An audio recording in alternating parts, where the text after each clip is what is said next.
సగ్గుబియ్యం త్వరగా ఉడకాలి అంటే ఇలా చేయండి. మిక్సీలో వేసుకోండి చక్కగా. కొంచెం రవ్వగా చేసుకోండి. సన్న రవ్వగా చేసుకొని చక్కగా త్వరగా ఉడికిపోయిద్ది. ఒంట్లో వేడిగా ఉన్నవాళ్ళు, కళ్ళు మంటలు ఉన్నవాళ్ళు కనుక ఇలా తాగితే చాలా చలవ చేస్తుందండి. వేడి నీళ్ళు పెట్టేసుకుని ఒక స్పూను సగ్గుబియ్యం పౌడర్ వేసేసుకోండి.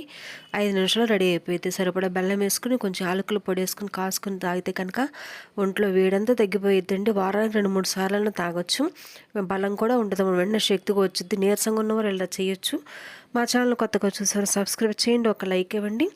ఒంట్లో వేడి తగ్గాలనుకున్న వారు చక్కగా ఇలా తాగొచ్చాను. కళ్ళు మంటలు ఉన్నా ఏం చేసినా కూడా కడుపులో మంట ఉన్న వాళ్ళు శుభ్రంగా ఇలా కాసుకుని తాగేయండి. 5 నిమిషాలు రెడీ అయిపోయింది అనమాట.